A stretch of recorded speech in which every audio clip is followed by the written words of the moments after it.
ಕಾಂಗ್ರೆಸ್ನ ಹೈಕಮಾಂಡ್ ಇವತ್ತು ಮುಸಲ್ಮಾನರ ಹಬ್ಬ, ಪವಿತ್ರವಾದ ಹಬ್ಬ ಬಕ್ರೀದ್ ದಿವಸನೇ ಸಿದ್ದರಾಮಯ್ಯ ಅನ್ನೋ ಒಂದು ಟಗರನ್ನು ಬಲಿ ಕೊಡೋ ಮುಖಾಂತರ ಸಿದ್ದರಾಮಯ್ಯನವರ ಆಳ್ವಿಕೆಗೆ ಅಂತ್ಯನ ಆಡ್ತಿದ್ದಾರೆ. ಒಳ್ಳೆ ಬಲ್ತಿರೋ ಟಗರನ್ನೇ ಬಲಿ ಕೊಟ್ಟಿದ್ದಾರೆ. ವ್ಯಕ್ತಿ ಪೂಜೆ ಇಲ್ಲದೇ ಇದ್ರೂ ಕೂಡ ಟಿಪ್ಪು ಸುಲ್ತಾನನ ಜಯಂತಿ ಮಾಡುವುದರ ಮುಖಾಂತರ ನಾನು ಎಷ್ಟು ಗಟ್ಟಿಯಾಗಿ ಮುಸಲ್ಮಾನರ ಪರ ನಿಂತಿದ್ದೀನಿ ಅನ್ನೋದನ್ನು ತನ್ನ ಹೈಕಮಾಂಡಿಗೆ ತೋರಿಸೋದ್ರ ಮುಖಾಂತರ ತನ್ನ ಸೀಟನ್ನು ಗಟ್ಟಿ ಮಾಡಿಕೊಳ್ಳೋ ಪ್ರಯತ್ನನ ಮೊದಲನೇ ಬಾರಿ ಮುಖ್ಯಮಂತ್ರಿ ಇದ್ದಾಗ ಮಾಡಿದ್ರು. ತುಂಬ ದೊಡ್ಡ ಮಟ್ಟದಲ್ಲಿ, ಮೇರು ಮಟ್ಟದಲ್ಲಿ ಮುಸ್ಲಿಮರ ಓಲೈಕೆನ ಮಾಡಿದ್ದಾರೆ, ಮುಸ್ಲಿಮರ ಸೃಷ್ಟೀಕರಣ ಮಾಡಿದ್ದಾರೆ. ಆ ಕಾರಣಕ್ಕೋಸ್ಕರ ಸಿದ್ದರಾಮಯ್ಯನವ್ರಿಗೊಂದು ಸರ್ನೇಮ್ ಕೂಡ ಬಂತು, ಸಿದ್ದರಾಮುಲ್ಲಾ ಖಾನ್ ಅಂತ. ಡಿ ಕೆ ಶಿವಕುಮಾರ್ ಅವರು ಮುಖ್ಯಮಂತ್ರಿ ಆದರೆ ಈ ರಾಜ್ಯದಲ್ಲಿ ಹೆಗ್ಗು ಇಲ್ಲದಂಗೆ ಇಸ್ಪೀಟು ಅಡ್ಡೆಗಳು ಶುರುವಾಗ್ತವೆ, ವೇಶ್ಯಾವಾಟಿಕೆ ಅಡ್ಡೆಗಳು ಸ್ಟಾರ್ಟ್ ಆಗ್ತವೆ. ನನ್ನ ಪ್ರಶ್ನೆ ಅಲ್ಲ, ಸಮಾಜದಲ್ಲಿ ಓಡಾಡ್ತಿರೋ ಪ್ರಶ್ನೆಗಳು. ನಲಪಾಡಂತಹ ಏನು ಕಾನೂನು ಬಾಹಿರ ಚಟುವಟಿಕೆಗಳು ಏನು ಮಾಡ್ತಿದ್ದಾರೆ ಇವತ್ತು, ಅಂಥವರ ಒಂದು ಉಪಟಳಗಳು ಕೂಡ ರಾಜ್ಯದಲ್ಲಿ ಹೆಚ್ಚಿಗೆ ಶುರುವಾಗ್ಬೋದು. ಡಿ ಕೆ ಶಿವಕುಮಾರ್ ಅವರು ಕೊತವಾಲನ ಶಿಷ್ಯ, ಹಂಗಾಗಿ ಕೊತ್ವಾಲನ ಆಳ್ವಿಕೆ ಶುರುವಾಗುತ್ತೆ ಅಂತ ಒಂದಷ್ಟು ಜನ ಮಾತಾಡ್ತಿದ್ದಾರೆ.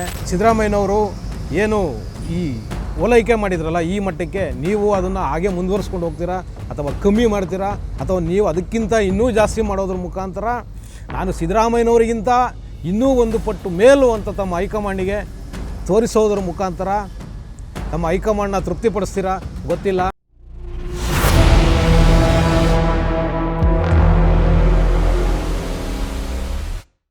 ಟಿ ವಿ ವಿಕ್ರಮದ ಪ್ರೀತಿಯ ನೋಡುಗರಿಗೆ ಟ್ಯಾಕ್ಸಿವಾಲಾ ಕಾರ್ಯಕ್ರಮಕ್ಕೆ ಸ್ವಾಗತ. ನಾನು ನಿಮ್ಮ ನರಸಿಂಹಮೂರ್ತಿ. ವೀಕ್ಷಕರೇ, ಕೊನೆಗೂ ಕೂಡ ಬಕ್ರೀದ್ ಹಬ್ಬದ ದಿವಸ ಟಗರು ಬಲಿಯಾಗಿದೆ. ಕಾಂಗ್ರೆಸ್ನ ಹೈಕಮಾಂಡು ಟಗರನ್ನು, ಒಳ್ಳೆ ಬಲ್ತಿರೋ ಟಗರನ್ನೇ ಬಲಿ ಕೊಟ್ಟಿದ್ದಾರೆ. ನಾನು ಏನಕ್ಕೆ ಇದನ್ನು ಹೇಳ್ತಿದ್ದೀನಿ ಅಂದರೆ, ಯಾವ ಸಿದ್ದರಾಮಯ್ಯನವರು ಕಾಂಗ್ರೆಸ್ನ ಒಂದು ಘೋಷಿತ ಸಿದ್ಧಾಂತ ಏನಿದೆ, ಮುಸಲ್ಮಾನರ ಅಪ್ಯೂಸ್ಮೆಂಟ್, ಮುಸಲ್ಮಾನರ ಓಲೈಕೆನ ಕಾಂಗ್ರೆಸ್ನ ಹೈಕಮಾಂಡನ್ನು ಮೆಚ್ಚಿಸೋದಕ್ಕೋಸ್ಕರ ಸಿದ್ದರಾಮಯ್ಯನವರು ಯಾವ ಪರಿ ಮುಸಲ್ಮಾನರ ಓಲೈಕೆನ ಮಾಡ್ಕೊಂಡು ಬಂದಿದ್ದರು ಅಂದರೆ, ಟಿಪ್ಪು ಜಯಂತಿನ ಆಚರಣೆ ಮಾಡೋದರ ಮುಖಾಂತರ, ಅಂದರೆ ನಾನು ಏನಕ್ಕೆ ಟಿಪ್ಪು ಜಯಂತಿನ ಆಚರಣೆ ಮಾಡೋ ಮುಖಾಂತರ ಅಂತ ಹೇಳ್ತಿದ್ದೀನಿ ಅಂದರೆ, ಮುಸಲ್ಮಾನರ ಧರ್ಮದಲ್ಲಿ ವ್ಯಕ್ತಿ ಪೂಜೆ ಇಲ್ಲ. ವ್ಯಕ್ತಿ ಪೂಜೆ ಇಲ್ಲದೇ ಇದ್ರೂ ಕೂಡ ಟಿಪ್ಪು ಸುಲ್ತಾನನ ಜಯಂತಿ ಮಾಡುವುದರ ಮುಖಾಂತರ ನಾನು ಎಷ್ಟು ಗಟ್ಟಿಯಾಗಿ ಮುಸಲ್ಮಾನರ ಪರ ನಿಂತಿದ್ದೀನಿ ಅನ್ನೋದನ್ನು ತನ್ನ ಹೈಕಮಾಂಡಿಗೆ ತೋರಿಸೋದ್ರ ಮುಖಾಂತರ ತನ್ನ ಸೀಟನ್ನು ಗಟ್ಟಿ ಮಾಡಿಕೊಳ್ಳೋ ಪ್ರಯತ್ನನ ಮೊದಲನೇ ಬಾರಿ ಮುಖ್ಯಮಂತ್ರಿ ಇದ್ದಾಗ ಮಾಡಿದ್ರು. ಅದು ಮುಂದುವರಿದ ಭಾಗವಾಗಿ ಎರಡನೇ ಬಾರಿ ಸಿದ್ದರಾಮಯ್ಯನವರು ಮುಖ್ಯಮಂತ್ರಿ ಆದಮೇಲೆ ಮುಸ್ಲಿಂ ಕಾಲೋನಿಗಳಿಗೆ ಲಕ್ಷಾಂತರ ಕೋಟಿಗಳನ್ನ ದುಡ್ಡು ಕೊಡೋದ್ರ ಮುಖಾಂತರ ನಾನು ಎಷ್ಟು ಗಟ್ಟಿಯಾಗಿ ಮುಸ್ಲಿಮರ ಪರ ಇದ್ದೀನಿ ಅನ್ನೋದನ್ನ ತೋರಿಸ್ಕೊಳ್ಳೋದಕ್ಕೆ ಪ್ರಯತ್ನ ಮಾಡಿದ್ರು. ಅದೇ ಹೈಕಮಾಂಡ್ ಏನಿದೆ, ಕಾಂಗ್ರೆಸ್ನ ಹೈಕಮಾಂಡ್ ಇವತ್ತು ಮುಸಲ್ಮಾನರ ಹಬ್ಬ, ಪವಿತ್ರವಾದ ಹಬ್ಬ ಬಕ್ರೀದ್ ದಿವಸನೇ ಸಿದ್ದರಾಮಯ್ಯ ಅನ್ನೋ ಒಂದು ಟಗರನ್ನು ಬಲಿ ಕೊಡೋ ಮುಖಾಂತರ ಸಿದ್ದರಾಮಯ್ಯನವರ ಆಳ್ವಿಕೆಗೆ ಅಂತ್ಯನ ಆಡ್ತಿದ್ದಾರೆ. ಇನ್ನು ಇವತ್ತಿಂದ ಮುಂದಕ್ಕೆ ಇನ್ನೇನು, ಇವತ್ತು ನಾನು ಈ ವಿಡಿಯೋ ಮಾಡೋವರೆಗೂ ಸಿದ್ದರಾಮಯ್ಯನವರು ಇನ್ನೂ ಕೂಡ ರಾಜೀನಾಮೆ ಕೊಟ್ಟಿಲ್ಲ. ಬಹುಶಃ ಮಧ್ಯಾಹ್ನದ ಮೇಲೆ ಕೊಡ್ತಾರೆ, 1-2-3 ಗಂಟೆ ನಂತರದಲ್ಲಿ ಬಹುಶಃ ಕೊಡ್ಬೋದು. ಮುಂದೆ ಏನು, ಕರ್ನಾಟಕದ ಭವಿಷ್ಯ ಏನು, ಕರ್ನಾಟಕದ ಮುಖ್ಯಮಂತ್ರಿ ಯಾರು ಅನ್ನೋದು ಏನು ತುಂಬ ದೊಡ್ಡ ಚರ್ಚೆಯ ವಿಚಾರವೇ ಅಲ್ಲ. ಅದು ಸಿದ್ದರಾಮಯ್ಯನವರ ಮುಖ್ಯಮಂತ್ರಿ ಪದವಿಗೆ ರಾಜೀನಾಮೆ ತಗೊಳ್ಳೋದ್ರ ಮುಖಾಂತರ ಹೈಕಮಾಂಡು ಡಿ ಕೆ ಶಿವಕುಮಾರ್ನ ಮುಖ್ಯಮಂತ್ರಿ ಮಾಡಬೇಕು ಅನ್ನೋದು ಈಗಾಗಲೇ ನಮಗೆಲ್ಲ ಗೊತ್ತಿರೋ ವಿಚಾರ. ಯಾಕೆಂದರೆ ಇದ್ರ ಬಗ್ಗೆ ತುಂಬ 2.5 ವರ್ಷ 3 ವರ್ಷಗಳಿಂದ ತುಂಬ ಚರ್ಚೆಗಳು ನಡೀತಾನೆ ಇತ್ತು ಕಾಂಗ್ರೆಸ್ ವಲಯದಲ್ಲಿ. ಅಂತಿಮವಾಗಿ ಇವಾಗ ಆ ದಿನ ಬಂದಿದೆ. ಇನ್ನು ಡಿ ಕೆ ಶಿವಕುಮಾರ್ ಅವರು ಮುಖ್ಯಮಂತ್ರಿ ಆಗೇ ಆಗ್ತಾರೆ ಅನ್ನೋದು ಎಲ್ರಿಗೂ ಗೊತ್ತಿರೋ ವಿಚಾರ. ಹಾಗಾಗಿ ಡಿ ಕೆ ಶಿವಕುಮಾರ್ ಅವರೇ ನಿಮಗೆ ಅಭಿನಂದನೆಗಳು. ಮತ್ತು ಡಿ ಕೆ ಶಿವಕುಮಾರ್ ಅವ್ರ ಮುಂದೆ ತುಂಬ ಪ್ರಶ್ನೆಗಳು ಇವತ್ತು ಎದೊಳ್ತಾ ಇದೆ. ಈ ಯಾವ ಪ್ರಶ್ನೆಗಳು ಕೂಡ ನನ್ನ ವೈಯಕ್ತಿಕವಲ್ಲವೇ ಅಲ್ಲ, ಸಮಾಜದಲ್ಲಿ ಸಾರ್ವಜನಿಕರ ಮಧ್ಯೆ ಓಡಾಡ್ತಿರೋವಂಥಕ್ಕೆ ಒಂದಷ್ಟು ಪ್ರಶ್ನೆಗಳು ನನ್ನ ಕಿವಿಗೂ ಬಿದ್ದಿದೆ. ಅದನ್ನು ನಾನು ಡಿ ಕೆ ಶಿವಕುಮಾರ್ ಅವರು ಈ ವಿಡಿಯೋ ಕೇಳಿಸ್ಕೊಳ್ಳೋದಾದರೆ, ಅಥವಾ ಅವ್ರನ್ನ ಫಾಲೋ ಮಾಡೋರು ಯಾರಾದರೂ ಈ ವಿಡಿಯೋನ ಕೇಳಿಸ್ಕೊಳ್ಳೋದಾದರೆ ಅವರಿಗೆ ತಲುಪಿಸ್ಬೋದು, ಅವ್ರ ಕಡೆಯಿಂದ ಏನೋ ಉತ್ತರಗಳು ಬರ್ಬೋದು ಅನ್ನೋ ನಿರೀಕ್ಷೆಯಲ್ಲಿ ನಾನು ನಿಮ್ಮ ಮುಂದೆ ಈ ಪ್ರಶ್ನೆಗಳನ್ನ ಇಡ್ತಿದ್ದೀನಿ. ನನ್ನ ಪ್ರಶ್ನೆಗಳೆಲ್ಲ, ನಾನು ಮತ್ತೊಮ್ಮೆ ಹೇಳ್ತಿದ್ದೀನಿ, ಸಾರ್ವಜನಿಕ ಮಟ್ಟದಲ್ಲಿ ಸಮಾಜದಲ್ಲಿ ಹರಿದಾಡ್ತಿರೋ ಪ್ರಶ್ನೆಗಳಿವು. ಡಿ ಕೆ ಶಿವಕುಮಾರ್ ಅವರು ಮುಖ್ಯಮಂತ್ರಿ ಆದರೆ ಈ ರಾಜ್ಯದಲ್ಲಿ ಹೆಗ್ಗು ಇಲ್ಲದಂಗೆ ಇಸ್ಪೀಟು ಅಡ್ಡೆಗಳು ಶುರುವಾಗ್ತವೆ. ನನ್ನ ಪ್ರಶ್ನೆ ಅಲ್ಲ, ಸಮಾಜದಲ್ಲಿ ಓಡಾಡ್ತಿರೋ ಪ್ರಶ್ನೆಗಳು. ವೇಶ್ಯಾವಾಟಿಕೆ ಅಡ್ಡೆಗಳು ಸ್ಟಾರ್ಟ್ ಆಗ್ತವೆ, ಯಥೇಚ್ಛವಾಗಿ ಶುರುವಾಗ್ತವೆ ಅನ್ನೋ ಮಾತುಗಳು ಸಮಾಜದಿಂದ ಬರ್ತಿರೋವು ನಾವು ನಿನ್ನ ಮುಂದಿಡ್ತಿದ್ದೀನಿ, ನಮ್ಮ ವೀಕ್ಷಕರ ಮುಂದಿಡ್ತಿದ್ದೀನಿ. ಇಷ್ಟೇನಾ? ಇಲ್ಲ. ಡಿ ಕೆ ಶಿವಕುಮಾರ್ ಅವರಿಗೆ ಸಾಕಷ್ಟು ಪ್ರಶ್ನೆಗಳನ್ನ ಸಾರ್ವಜನಿಕರು ಕೇಳ್ತಿದ್ದಾರೆ. ಜೂಜು ಅಡ್ಡೆಗಳು, ವೇಶ್ಯಾವಾಟಿಕೆ ಅಡ್ಡೆಗಳು, ರಿಯಲ್ ಎಸ್ಟೇಟ್ ದಂಧೆಗಳು, ಆಮೇಲೆ ನಲಪಾಡಂತಹ ಏನು ಕಾನೂನು ಬಾಹಿರ ಚಟುವಟಿಕೆಗಳು ಏನು ಮಾಡ್ತಿದ್ದಾರೆ ಇವತ್ತು, ಅಂಥವರ ಒಂದು ಉಪಟಳಗಳು ಕೂಡ ರಾಜ್ಯದಲ್ಲಿ ಹೆಚ್ಚಿಗೆ ಶುರುವಾಗ್ಬೋದು.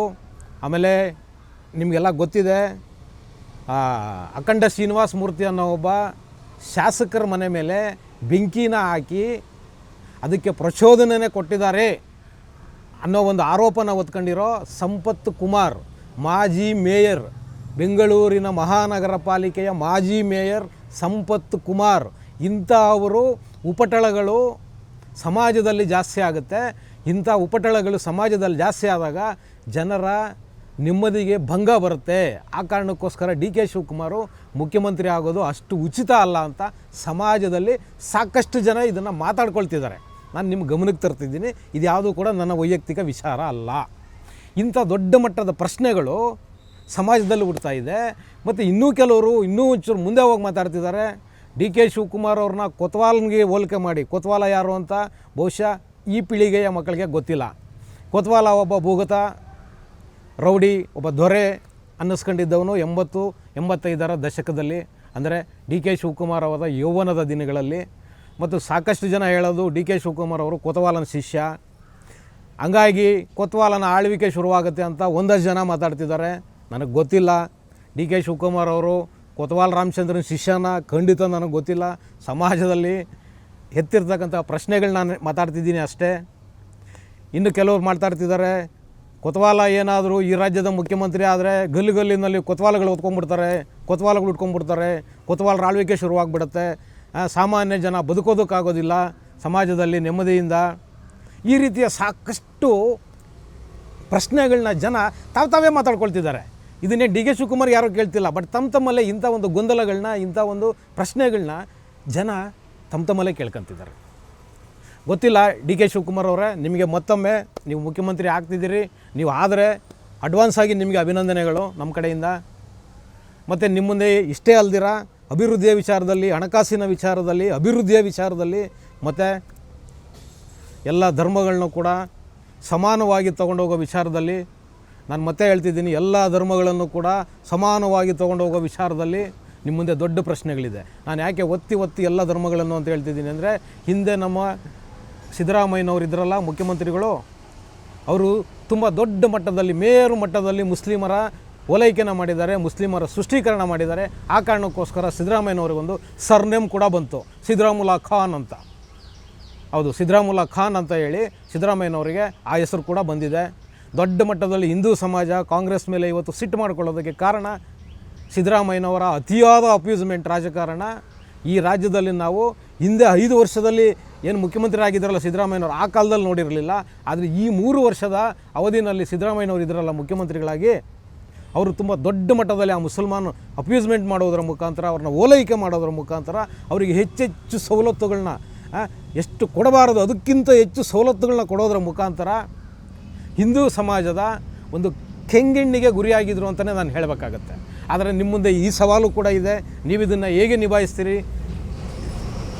ಸಿದ್ದರಾಮಯ್ಯನವರು ಏನು ಈ ಓಲೈಕೆ ಮಾಡಿದ್ರಲ್ಲ ಈ ಮಟ್ಟಕ್ಕೆ, ನೀವು ಅದನ್ನು ಹಾಗೆ ಮುಂದುವರಿಸ್ಕೊಂಡು ಹೋಗ್ತೀರಾ ಅಥವಾ ಕಮ್ಮಿ ಮಾಡ್ತೀರಾ, ಅಥವಾ ನೀವು ಅದಕ್ಕಿಂತ ಇನ್ನೂ ಜಾಸ್ತಿ ಮಾಡೋದ್ರ ಮುಖಾಂತರ ನಾನು ಸಿದ್ದರಾಮಯ್ಯನವರಿಗಿಂತ ಇನ್ನೂ ಒಂದು ಪಟ್ಟು ಮೇಲು ಅಂತ ತಮ್ಮ ಹೈಕಮಾಂಡಿಗೆ ತೋರಿಸೋದ್ರ ಮುಖಾಂತರ ತಮ್ಮ ಹೈಕಮಾಂಡ್ನ ತೃಪ್ತಿಪಡಿಸ್ತೀರಾ ಗೊತ್ತಿಲ್ಲ.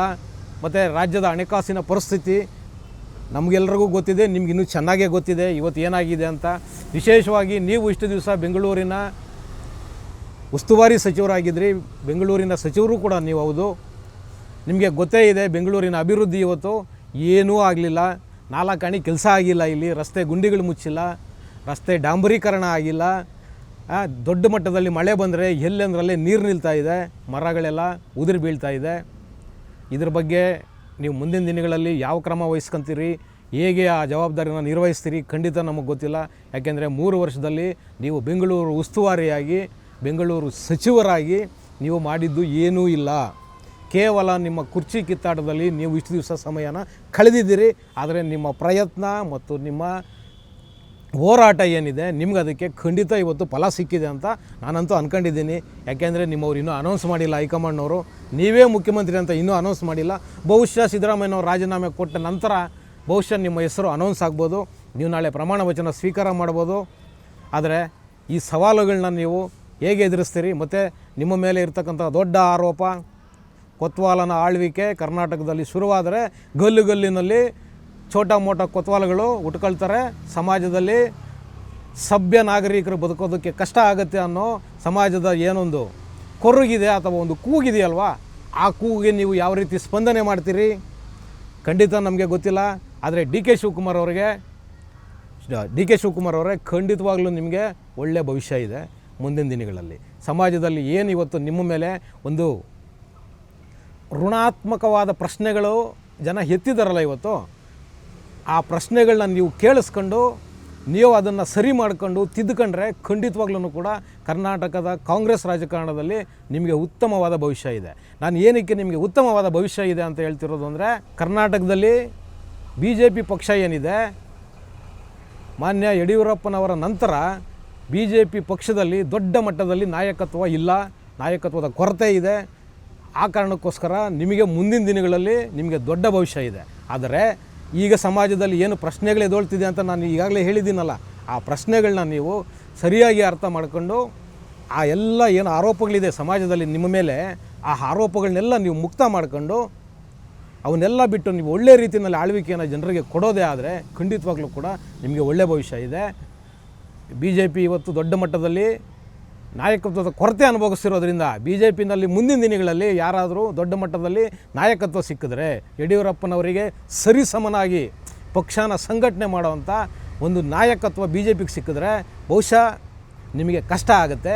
ಆ ಕಾರಣಕ್ಕೋಸ್ಕರ ನಿಮ್ಮ ಮೇಲೆ ಇರ್ತಕ್ಕಂಥ ಆರೋಪಗಳು, ನಿಮ್ಮ ಮೇಲೆ ಇನ್ನೂ ದೊಡ್ಡ ಆರೋಪ ಏನು ಅಂದರೆ, ನೀವು ರಿಯಲ್ ಎಸ್ಟೇಟ್ ಮಾಫಿಯಾಗೆ ತುಂಬ ಬೇಗ ಮಣಿತೀರಿ, ರಿಯಲ್ ಎಸ್ಟೇಟ್ನವರಿಗೆ ನೀವು ತನು ಮನು ಧನ ಎಲ್ಲ ಸಹಾಯನೂ ಮಾಡ್ತೀರಿ ಅಂತ ಹೇಳಿ ನಿಮ್ಮ ಮೇಲೆ ದೊಡ್ಡ ಆರೋಪ ಇದೆ.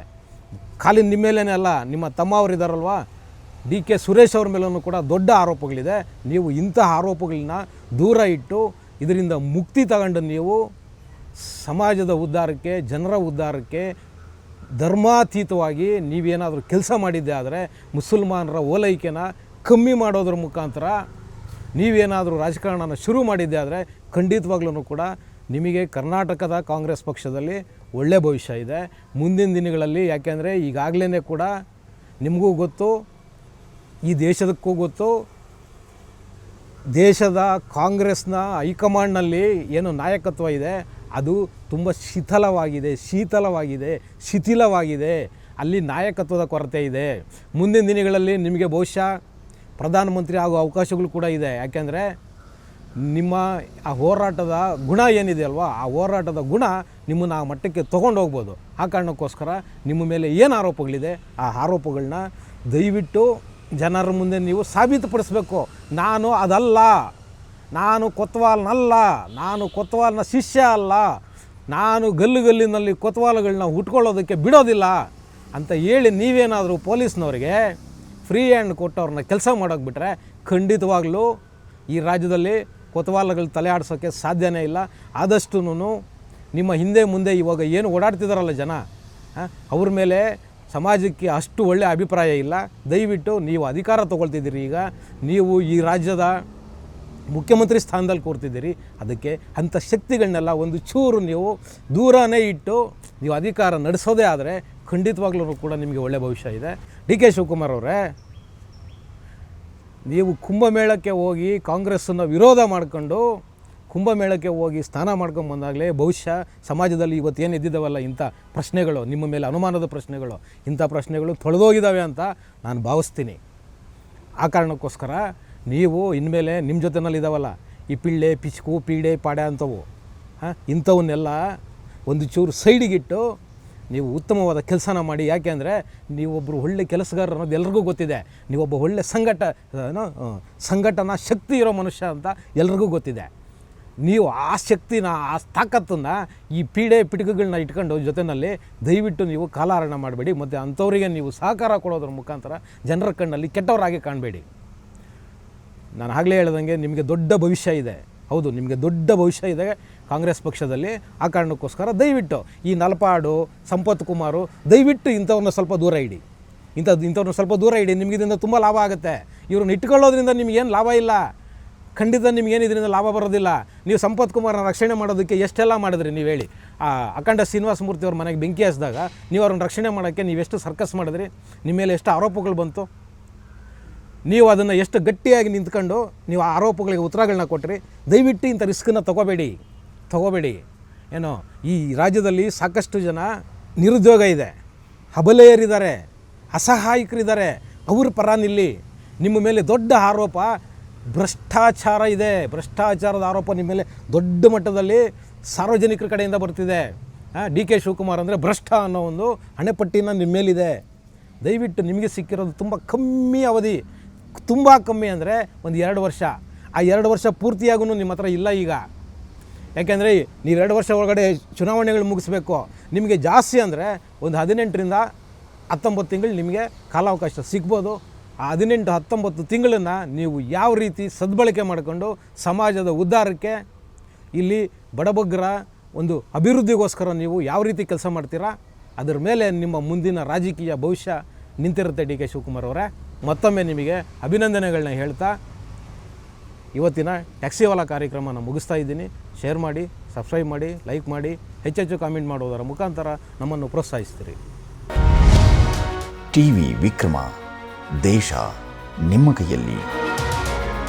ಈ ಕಾರ್ಯಕ್ರಮ ನಿಮಗೆ ಇಷ್ಟ ಆಗಿದ್ದಲ್ಲಿ ಲೈಕ್, ಶೇರ್ ಹಾಗೂ ಕಮೆಂಟ್ ಮಾಡಿ.